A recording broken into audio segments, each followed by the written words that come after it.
Peggy 18.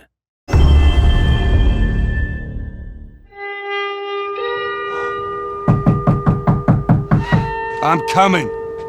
More than 2 years ago, when we were finishing Last of Us Part 2, and we were working on those flashbacks within that scene for the first game, we got excited with the idea of like, oh man, what if we made The Last of Us Part 1 to look as good, if not better, than what we have done with Last of Us Part 2, which we really pushed the boundaries of like what we could do from gameplay and a graphical standpoint, and felt like if we do that, we could actually come even closer to our original vision of what the first game would have been had we not been constrained by technology.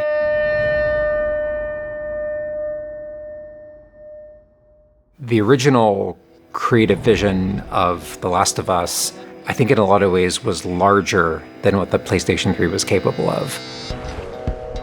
The tech of the PS5, it's like an open box of tools and goodies that we can play from and draw from. The 4K, HDR, improved haptics, 60 frames, help us to reimagine The Last of Us. It gave us opportunities to rebuild our characters at the highest fidelity. Not only are the characters more detailed, I mean down to the irises and the pupil depth. You know, you fall into the eyes of the characters.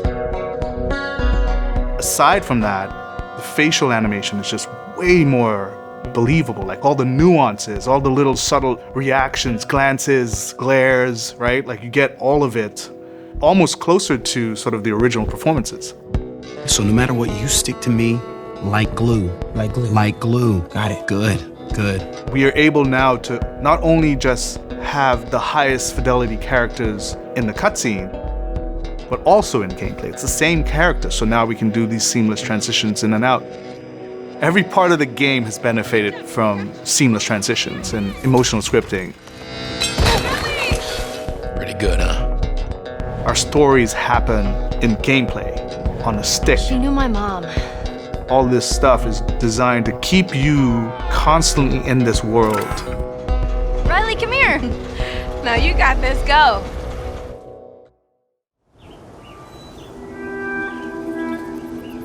One of the things that the PlayStation 5 is really enabling is that we're able to have a density of physics objects in a scene that we could never do before. Like, this has always been the dream, is to have this number of bumpables, chippables, breakables, destructible objects in a scene. It just makes the world feel rich, makes it feel lived in. Materials kind of have the properties that you'd expect. The turret truck in Pittsburgh, when it's firing at you and it's just ripping apart the concrete and sending objects flying left and right. Seeing things break, like there's fear, there's a real fear that it invokes. And it's giving us a much more dynamic range of gameplay to play with. Surround him!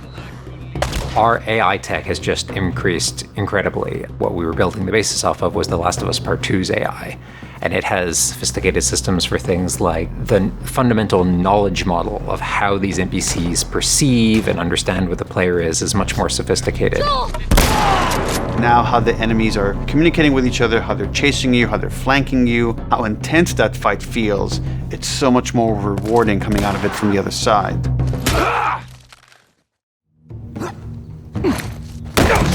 Get out!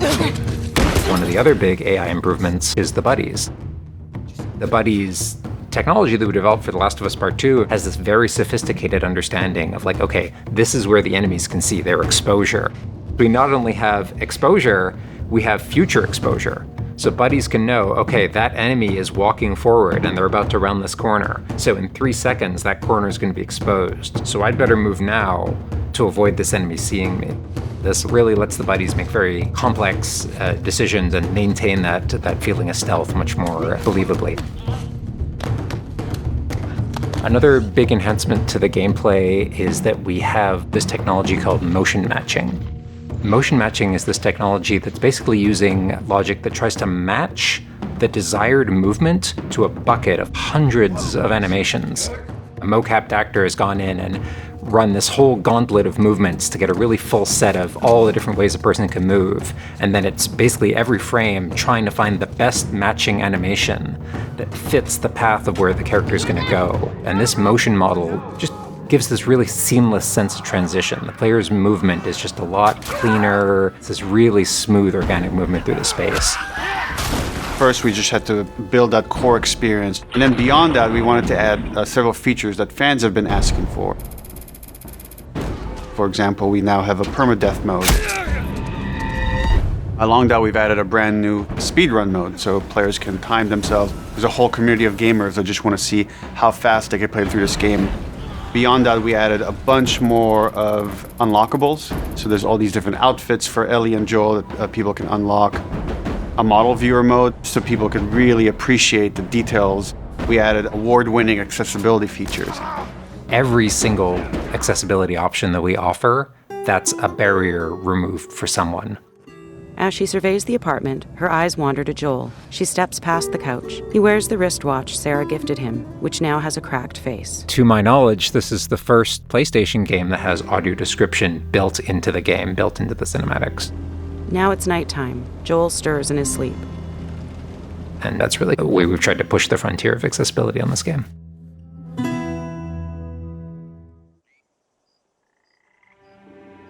So much of the identity of The Last of Us is the world. We revamped completely the art direction. You know, everything from these expansive vistas that not only are they beautiful, but you feel the environments. You feel the environments in a much more visceral way. The rooftops overlooking the Capitol building, for example, like just the breath of fresh air when you go up there and you feel that sort of release in tension.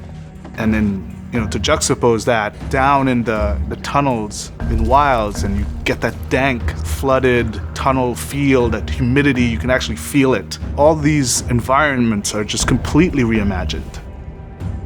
Now we got our engine on the PS5, those haptics, the 3D audio, the fast loading. It really creates a much more immersive, and because of that, much more emotional experience. One of the things I absolutely love with the 3D audio in The Last of Us Part 1 is being able to hear an enemy before they sneak up on you.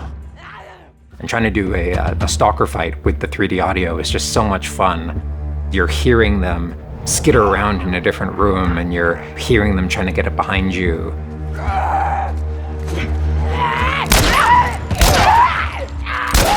Having that two-part reaction of like hearing, turning, seeing, reacting, it just really heightens that sense of just being grounded. You are in this character, you are in this world.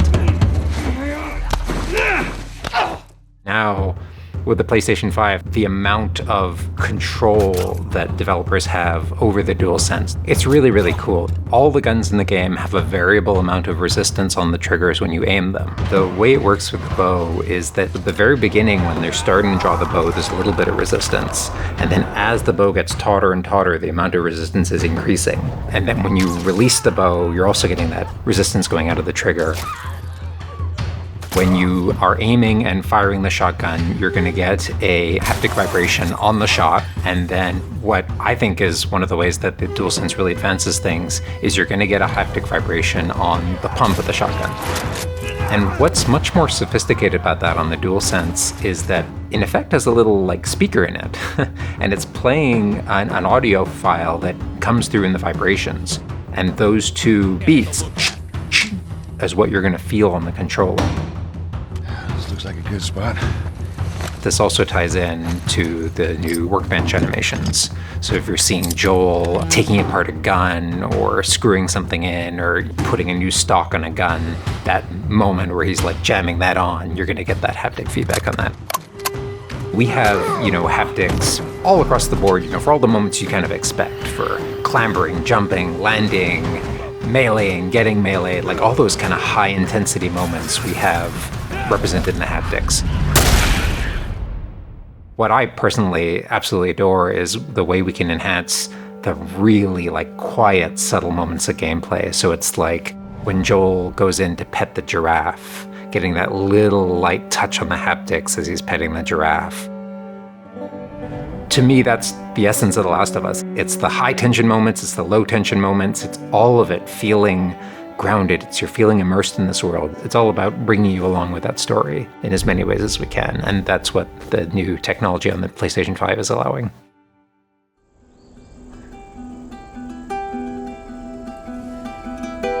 that everything you hoped for? Jury's still out. There's something special about that core experience of playing as Joel and Ellie on this journey. Then to take that experience and really honor it and keep the authenticity of it, but elevate it in every way possible, whether it's pipeline, whether it's art direction, whether it's technology, everything that allows us to make that experience better. Not different, extremely better. That's why, to me, this is the definitive way to play The Last of Us.